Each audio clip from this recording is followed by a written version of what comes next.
هالأوراق هذه ما كان لها أي قيمة في وقتها، عدا أنها رسائل بين القيادات، بس بعد أكثر من 45 سنة صارت مهمة لفهم الواقع السياسي وطرق إدارة الدولة في حينها، وصار يستخدموها المؤرخين كمراجع تاريخية.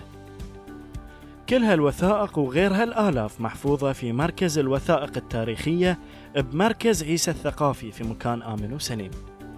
جلالة الملك الله يحفظه تنبه لأهمية أي وثيقة تصدر من الدولة، وأمر بإنشاء مركز للأرشيف الوطني يضم فيه الوثائق الصادرة من الدولة، وأوكل المهمة المركز عيسى الثقافي. بعد صدور الأمر الملكي السامي تم العمل على التنسيق والتعاون ما بيننا وما بين بعض المؤسسات الخارجية بدون مجلس التعاون كالأرشيف الوطني بدولة الإمارات العربية المتحدة، على أساس أن عندهم خبرة في هذا المجال مسبقا، وتم الاستفادة بالفعل من هذه الخبرة.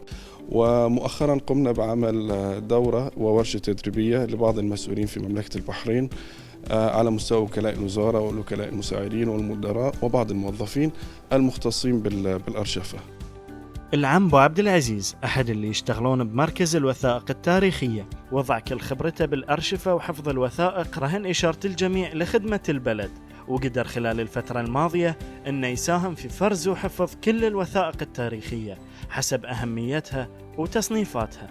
إذا الوثيقة كانت تحتاج إلى ترميم، في عندنا قسم هنا في المركز يرمم الوثائق، يسوي لها ترميم بحيث أن تطلع الوثيقة ممكن أنت ممكن تقراها، شخص ثاني يتداولها، ما في مشكلة أن هي ما تتلف بشكل سريع، يحافظ على الوثيقة. حتى بعد في أجهزة ثانية أو في مواد ثانية يضيفونها على الوثيقة أنها تحافظ على الحبر اللي فيها، وبهالطريقة هذه. وفي أجهزة مال الترميم تحافظ على الوثيقة أنها تتم لمدة عمر أطول من إذا كانت محفوظة عند ناس أو محفوظة بشكل عادي.